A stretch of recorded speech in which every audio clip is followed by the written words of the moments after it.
Good morning students.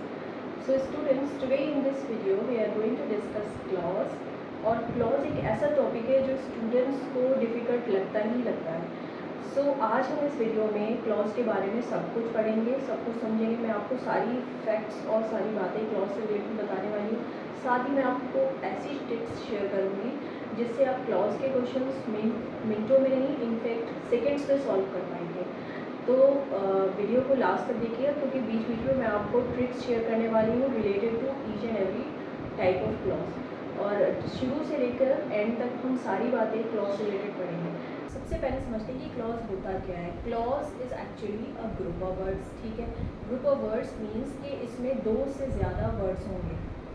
At least एक से ज़्यादा तो वर्ड होगा ही होगा, एक या दो से ज़्यादा वर्ड्स होते हैं। ठीक है, नेक्स्ट इसमें क्लॉज जो होगा वो अपनी मीनिंग एक्सप्रेस भी कर सकता है और कई बार एक्सप्रेस नहीं भी करता है। अब उसका भी रीज़न है कि वो मीनिंग क्यों एक्सप्रेस करता है, because clause include subject and verb, या फिर हम कह सकते हैं सब्जेक्ट और प्रेडिकेट, क्योंकि प्रेडिकेट का जो पार्ट होता है वो वर्ब से स्टार्ट होता है।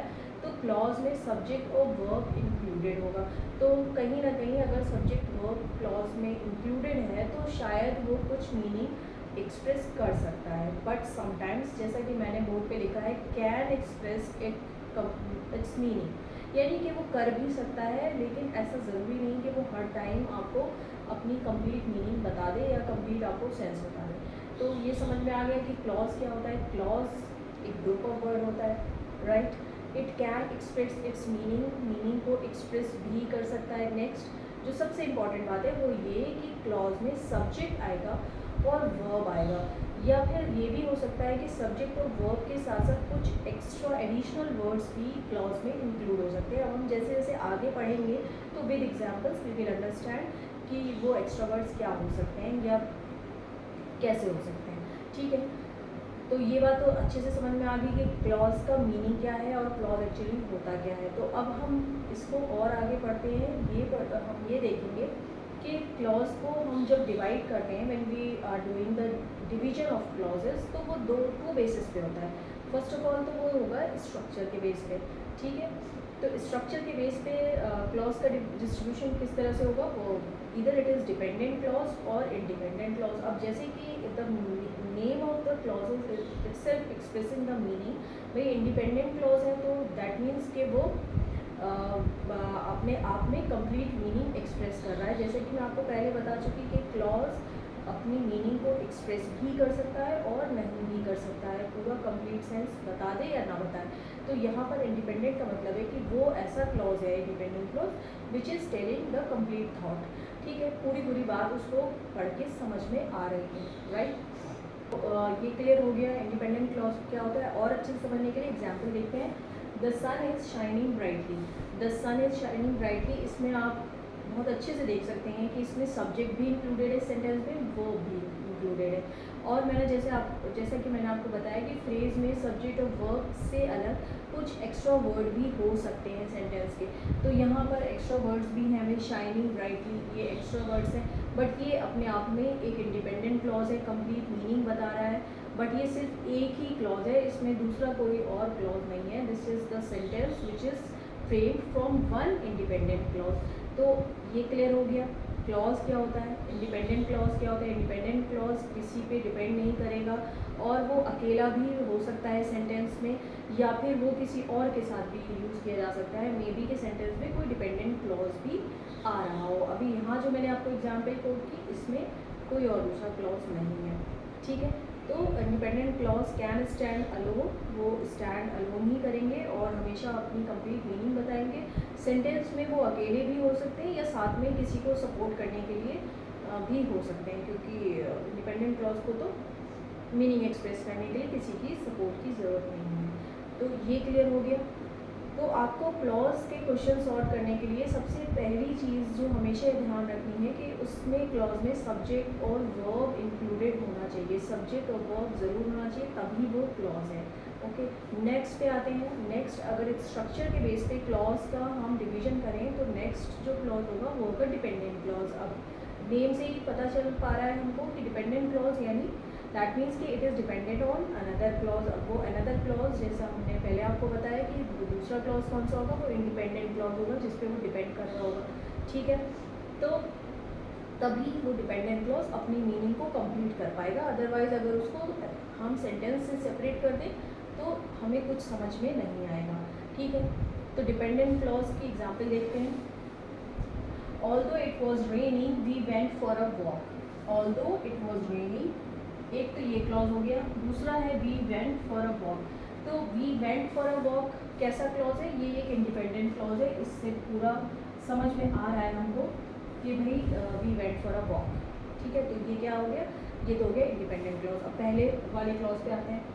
Although it was raining, although it was raining, तो ये बात कुछ क्लियर नहीं हो रही कि ठीक है इट वॉज रेनिंग तो फिर व्हाट वॉज देयर और व्हाट नॉट देयर, तो बात हमें अच्छे से समझ में नहीं आ रही। दैट मीन्स कि ये कौन सा क्लॉज हुआ, डिपेंडेंट क्लॉज हुआ। बट ये तो कोई पैरामीटर हुआ नहीं ना कि हम क्लॉज को कैसे आइडेंटिफाई करें कि भाई जो मीनिंग नहीं समझा पा रहा है उसको हम डिपेंडेंट बता दें और जो मीनिंग बता पा रहा है उसे डिपेंडेंट। तो इसको आइडेंटिफाई करने की मैं आपको ट्रिक बताती हूँ कि डिपेंडेंट क्लॉज को आप कैसे सेंटेंस में आइडेंटिफाई करेंगे। तो डिपेंडेंट क्लॉज जब भी सेंटेंस में होगा तो वो कनेक्टर से स्टार्ट होगा हमेशा। अब कनेक्टर्स क्या होते हैं, कनेक्टर्स रिलेटिव प्रोनाउन भी हो सकता है या फिर कोई कंजंक्शन हो सकता है। अब यहाँ पे आप इस सेंटेंस में देख सकते हैं ऑल्दो इट वॉज रेनिंग, तो ऑल्दो से स्टार्ट हो रहा है ये। ऑल्दो क्या है, although is a conjunction, right, ठीक है ना। तो वो कनेक्टर कुछ भी हो सकता है, रिलेटिव प्रोनाउन भी हो सकता है और कंजंक्शन भी हो सकता है। इसके लिए मैं दूसरी वीडियो बना लूँगी कनेक्टर्स के लिए, तो अभी आप इतना समझ लीजिए। तो जब भी आपको सेंटेंस में डिपेंडेंट क्लॉज को फाइंड आउट करना है तो आप किसको सर्च करेंगे, आप देखेंगे कनेक्टर को। वो कनेक्टर से ही स्टार्ट हो रहा होगा, नो मैटर कि वो सेंटेंस के शुरू में आ रहा हो या सेंटेंस के लास्ट पार्ट में आ रहा हो। तो यहाँ पर इस सेंटेंस में वो स्टार्टिंग में आ रहा है, सेकेंड हाफ में भी आ सकता है, बट हमेशा कनेक्टर से स्टार्ट होगा। तो this is the trick to find out the dependent clause given in the sentence. ऐसा भी हो सकता है कि किसी सेंटेंस में आपको 2 से ज़्यादा क्लॉजेस दे दिए जाए तो फिर भी आपको थोड़ा भी परेशान नहीं होना है, आपने कुछ नहीं करना है, आपने अपना क्या ढूंढना है, डिपेंडेंट क्लॉज अगर आपको फाइंड आउट करना है तो आप कनेक्टर को सर्च करेंगे। और अगर कोई अपना कंप्लीट मीनिंग बता रहा है तो वेल एंड गुड, वो तो डिपेंडेंट क्लॉज है ही, ठीक है। तो अभी आपको अच्छे से क्लियर हो गया कि what is independent clause and what is dependent clause, ठीक है, विद एग्जांपल्स। और ये जो मैंने आपको ट्रिक बताई है ये इसको आप याद रखिएगा, क्योंकि एग्जाम्स में सेंटेंसेस दे दिए जाते हैं और फिर उसमें से सॉर्ट आउट करना होता है डिपेंडेंट क्लॉज और dependent clause, okay. As I have told you in the beginning of the video that कि क्लॉज को हम डिस्ट्रीब्यूट करते हैं या उसका डिवीजन करते हैं डिफरेंट बेसिस पे। तो पहला हमने डिस्कस किया on the basis of the structure, दूसरा है on the basis of function. तो on the basis of function उसको किस में डिवाइड करते हैं। First one is noun clause, सबसे पहले नाउन क्लॉज आता है। तो फर्स्ट ऑफ ऑल फिर मैं आपसे बोलूँगी कि अगर आप क्लॉज के क्वेश्चन सॉल्व कर रहे हो तो आपको हमेशा ये याद रखना है कि क्लॉज में सब्जेक्ट और वर्ब ज़रूर होगा। सब्जेक्ट मीन्स नाउन और वर्ब ज़रूर होगा, ठीक है। सब्जेक्ट और वर्ब अगर नहीं है तो फिर वो क्लॉज नहीं है, वो फिर कुछ और है, ओके। जब भी आप क्लॉज को ढूंढें तो पहले आप ना सब्जेक्ट और वर्ब ज़रूर ढूंढें, ओके। तो नाउन क्लॉज पे अगर है तो नेम से हम समझ पा रहे हैं कि कुछ ना कुछ it is something which is behaving as a noun. ऐसा कोई क्लॉज जो नाउन के जैसा बिहेव कर रहा है, यस बिल्कुल सही बात है। नाउन क्लॉज या तो सब्जेक्ट के जैसे एक्ट करेगा या ऑब्जेक्ट के जैसे एक्ट करेगा, क्योंकि ऑब्जेक्ट में भी नाउन होता है, या फिर वो कॉम्प्लीमेंट भी हो सकता है, कॉम्प्लीमेंट हो सकता है सब्जेक्ट का, ठीक है। तो 3 तरह से नाउन क्लॉज को हम 3 वेज में एक्सप्रेस करते हैं, either in the form of subject और in the form of object और एज अ नाउन कॉम्प्लीमेंट और सब्जेक्ट कॉम्प्लीमेंट, ओके। तो ये 3 बातें हुई, ओके। सो एग्जाम्पल से समझते हैं नाउन क्लॉज की एग्जाम्पल। मैंने यहाँ पे 3 एग्जाम्पल्स लिखी हुई हैं। What she said surprised everyone, यहाँ पर नाउन क्लॉज सब्जेक्ट है। तो अब आपको ये ऐसा लिखा हुआ नहीं आएगा क्वेश्चन में, ये मैंने यहाँ पे थोड़ा ज़्यादा क्लैरिटी के लिए मैंने लिख दिया है। तो अब यही सेंटेंस है, let's say what she said surprise everyone, और यहाँ पे आगे सब्जेक्ट नहीं लिखा हुआ है, तो आप कैसे आइडेंटिफाई करोगे। तो पहले आप ये देख लीजिए कि नाउन क्लॉज यहाँ पे कौन सा था। यहाँ पर नाउन क्लॉज है व्हाट शी सेड, तो व्हाट शी सेड हो गया, इसमें आपको सब्जेक्ट भी मिल रहा है, वर्ब भी मिल रहा है। सेकेंड वाले सेंटेंस में I know that he is honest, यहाँ पर नाउन क्लॉज है दैट ही इज़ ऑनेस्ट, यहाँ भी सब्जेक्ट और वर्ब दोनों इंक्लूडेड है, ठीक है। नेक्स्ट है the problem is where we lives. यहाँ पर नाउन क्लॉज है वेयर वी लिव्स, इधर भी सब्जेक्ट भी है और वर्ब भी है। तो क्वेश्चन ये अराइज होता है कि हम किस तरह से आइडेंटिफाई करें कि उस क्वेश्चन का कौन सा part noun clause, sorry sentence का कौन सा पार्ट नाउन क्लॉज है। तो इसकी बहुत इजी सी ट्रिक है। तो ये ट्रिक क्या है कि जब भी नाउन क्लॉज सेंटेंस में आएगा तो वो या तो क्वेश्चन वर्ड से स्टार्ट होगा या फिर रिलेटिव प्रोनाउन से। अब यहाँ आप एग्जाम्पल में देख सकते हो two sentences starting from question word what and where, and one sentence clause is starting from relative pronoun that। तो ये आपको ट्रिक याद रखनी है कि नाउन क्लॉज सेंटेंस में जब भी इंट्रोड्यूस किया जाएगा तो वो या तो रिलेटिव प्रोनाउन से इंट्रोड्यूस हो रहा होगा या फिर क्वेश्चन वर्ड से। तो बस आपको कुछ नहीं करना है, बस आप अपना रिलेटिव प्रोनाउन ढूंढिए सेंटेंस में या क्वेश्चन वर्ड ढूंढिए और बस उससे जो कनेक्टेड जो पार्ट है वो नाउन क्लॉज होगा सेंटेंस में, ठीक है। Okay, so after noun clause we have adjective clause. तो एडजेक्टिव क्लॉज का क्या रोल होता है? It acts as an adjective in a sentence और ये क्या करेगा, ये नाउन को डिस्क्राइब करेगा, नाउन को डिस्क्राइब कर रहा होगा सेंटेंस में और साथ ही या फिर नाउन को मॉडिफाई कर रहा होगा, क्योंकि ये एक एडजेक्टिव क्लॉज है, ठीक है। तो क्लियर हो गया एडजेक्टिव क्लॉज क्या होता है। एग्जाम्पल से ज़रा समझते हैं। एग्जाम्पल है मेरे पास, the book that you gave me is interesting, और एक example the man who help us was kind. अब क्वेश्चन ये अराइज होता है कि कैसे हम इसको कैसे पता लगाएं कि एडजेक्टिव क्लॉज कहाँ पर है, ठीक है। तो अब आप पहले सेंटेंस में देखिए, the book that you gave me is interesting, है ना। यहाँ पर दो बातें हो रही हैं, द बुक ये एक नाउन है और इसके बारे में दो बातें क्या हैं, दैट यू गेव मी और इज़ इंटरेस्टिंग। तो अगर इस पार्ट को हम अलग कर लें सेंटेंस से, द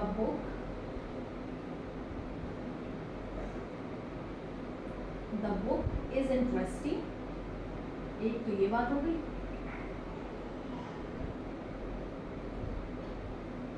और दूसरी बात है दैट यू गेव मी।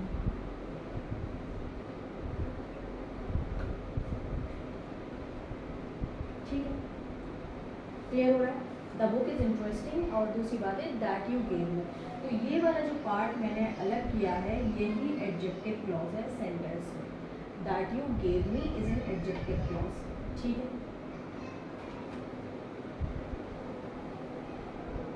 तो अगर सेंटेंस में अगर आप सेंटेंस को दो पार्ट्स में आपको क्या करना है, अगर आप एडजेक्टिव क्लॉज आप फाइंड आउट कर रहे हो तो आपको सेंटेंस को ब्रेक करना होगा।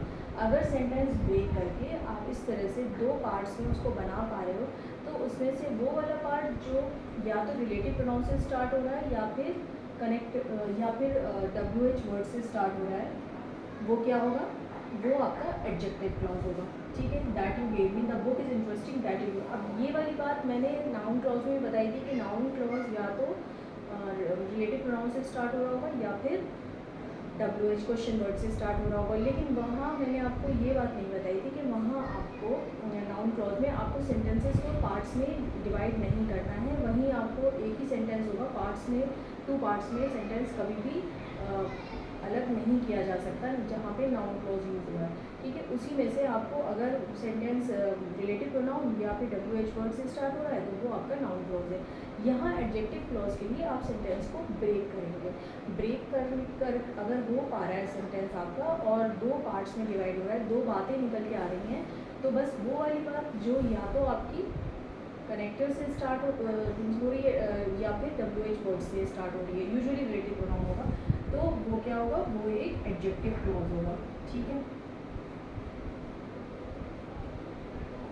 ये डिफरेंस है नाउन क्लॉज और एडजेक्टिव क्लॉज में। साथ ही आप ये भी देख पाओगे कि एडजेक्टिव क्लॉज जो होगा वो नाउन को डिस्क्राइब कर रहा होगा या फिर उसे मॉडिफाई कर रहा होगा, लेकिन नाउन क्लॉज में क्या था, नाउन क्लॉज में जो क्लॉज था वो खुद ही नाउन था, वो खुद ही नाउन था, सेंटेंस का मेन पार्ट था, सेंटेंस का सब्जेक्ट था, ठीक है। यहाँ पर सब्जेक्ट नहीं है, यहाँ सब्जेक्ट क्या है, यहाँ पे सब्जेक्ट है the book, the book is the subject, और इसको मॉडिफाई कौन सा पार्ट कर रहा है, वो ये वाला पार्ट कर रहा है दैट यू गेव मी, ठीक है। ये एडजेक्टिव क्लॉज है। मैंने सेंटेंस को ब्रेक किया और फिर उसमें से एडजेक्टिव क्लॉज को निकाला। अब नेक्स्ट सेंटेंस देखते हैं, the man who helped us was kind. तो इसके दो पार्ट बन सकते हैं, द मैन वाज काइंड, एक ये पार्ट हो गया। नेक्स्ट पार्ट हो जाएगा हू हेल्प्ड अस, तो ये वाला पार्ट तो कंप्लीट है अपने आप में, द मैन वॉज काइंड, ये बिल्कुल कंप्लीट है। हु हेल्ड अस, ये जो WH वर्ड से स्टार्ट हो रहा है, ये क्या है, ये एडजेक्टिव क्लॉज है, एडजेक्टिव क्लॉज, ठीक है। तो इसी तरह से आपको एडजेक्टिव क्लॉज को सेंटेंस में फाइंड आउट करना होगा, सेंटेंस को 2 पार्ट्स में डिस्ट्रीब्यूट करके, ठीक है। क्लियर हो गया एडजेक्टिव क्लॉज। तो ये एडजेक्टिव क्लॉज की ट्रिक थी, आप उसको इजीली बहुत आसानी से आप फाइंड आउट कर सकते हैं, सेंटेंस में से एडजेक्टिव क्लॉज को निकाल सकते हैं। ओके, लास्ट क्लॉज जो अब हमारे पास है वो है एडवर्ब क्लॉज, ठीक है। हमने नाउन क्लॉज डिस्कस किया, एडजेक्टिव क्लॉज, और अब लास्ट है एडवर्ब क्लॉज। एडवर्ब क्लॉज जो होगा, it acts as an adverb in a sentence, okay, और maybe it is modifying verb और एडजेक्टिव और एडवर्ब, या तो वो खुद एक एडवर्ब जैसा बिहेव कर रहा होगा सेंटेंस में, या फिर वो मॉडिफाई कर रहा होगा वर्ब को, एडवर्ब को या एडजेक्टिव को, ठीक है। क्लियर हो गया। तो एग्जाम्पल देख लेते हैं। She left because she was fired, और दूसरा एग्जाम्पल है he behaves as if he knows everything. तो इसमें हमें फाइंड आउट करना है कि एडवर्ब क्लॉज कौन सा है। तो इसके लिए मैं आपको एक ट्रिक समझा देती हूँ। देखिए, सिंपल सी बात है, एडवर्ब क्लॉज जो है वो मॉडिफाई कर रहा है किस चीज़ को, वो मॉडिफाई कर रहा है या तो वर्ब को मॉडिफाई कर रहा होगा, या एडवर्ब को ही कर रहा होगा, या फिर एडजेक्टिव को कर रहा होगा। तो ये जो दोनों सेंटेंस है, यहाँ पर दोनों सेंटेंस में एडवर्ब क्लॉज वर्ब को मॉडिफाई कर रहा है। तो वर्ब क्या है, लेफ्ट, फर्स्ट सेंटेंस में लेफ्ट है verb, right, she left, okay. और इसको मॉडिफाई करने वाला क्लॉज कौन सा है, वो ये है, बिकॉज शी वॉज फायर्ड। तो इस वर्ब को मॉडिफाई कर रहे हैं हम इस क्लॉज से, एडवर्ब क्लॉज से, बिकॉज शी वॉज फायर्ड, ठीक है। यहाँ पर आपको सब्जेक्ट भी मिल जा रहा है, यहाँ पे वर्ब भी मिल जा रहा है, and it is a complete adverb clause, right, ठीक है। ये क्लियर हो गया एडवर्ब क्लॉज। नेक्स्ट वाला एग्जाम्पल देखते हैं। He behaves as if he knows everything. यहाँ पे वर्ब ये बिहेव्स है, बिहेव्स को मॉडिफाई क्या कर रहा है, ये वाला clause, as if he knows everything, ठीक है। तो इस दो सेंटेंस में यहाँ पर हम वर्ब को ही मॉडिफाई कर रहे हैं एडवर्ब क्लॉज को यूज़ करके। वो रीज़न दे रहा है, उसको और ज़्यादा अच्छे से एक्सप्रेस कर रहा है कि भाई she left because she was fired. तो यहाँ पर ये रीज़न दे रहा है, ठीक है, कि क्यों लेफ्ट की रीज़न दे रहा है। यहाँ पर he behaves as if he knows everything, ये क्या बता रहा है, ये मैनर बता रहा है, मैनर कि उसने कैसे बिहेव किया, जैसे उसे सब कुछ पता है, as if he knows everything. तो बिहेव क्या हुआ, बिहेव एक वर्ब है, उसी को हम मॉडिफाई कर रहे हैं किस चीज़ को यूज़ करके, एडवर्ब क्लॉज को यूज़ करके, ठीक है। क्लियर हो गया। तो आपको एडवर्ब क्लॉज को कैसे फाइंड करना है सेंटेंस में, क्योंकि वो मॉडिफायर भी हो सकता, मॉडिफायर भी होगा, या फिर वो खुद एक एज अ वर्ब बिहेव कर रहा होगा सेंटेंस में, ठीक है। क्लियर हो गया। तो अगर मॉडिफायर होगा तो या तो वर्ब को मॉडिफाई कर रहा होगा, आपको तो देखना होगा कि वो वर्ब को कर रहा है या एडवर्ब को या एडजेक्टिव को, किसी एक चीज़ को कर रहा होगा, तो वो एडवर्ब क्लॉज होगा, ओके। और सबसे पहली बात, सबसे ज़रूरी चीज़ कि उसमें कोई भी क्लॉज अगर आप फाइंड आउट करते हैं तो उसमें सब्जेक्ट और वर्ब ज़रूर होना चाहिए। अगर सब्जेक्ट या वर्ब में से कुछ भी मिसिंग है तो that is not a true clause, वो क्लॉज नहीं है। क्लियर हो गया। और आई थिंक आज जो मैंने आपके साथ ट्रिक्स शेयर किए, ये आप इन ट्रिक्स को याद रखने वाले हैं और आप इनको यूज़ करेंगे when you are going to solve the questions related to clauses. तो अभी कोई कन्फ्यूजन आपको आई डोंट थिंक कि रह गया होगा। और आज हमने इस वीडियो में फ्रॉम स्टार्टिंग हमने क्लॉजेस से related each and every point discuss किया है, साथ में हमने ट्रिक्स भी डिस्कस की हैं, और अब ट्रिक्स को यूज़ करके बहुत ईजी हो जाता है क्वेश्चंस को सॉल्व करना।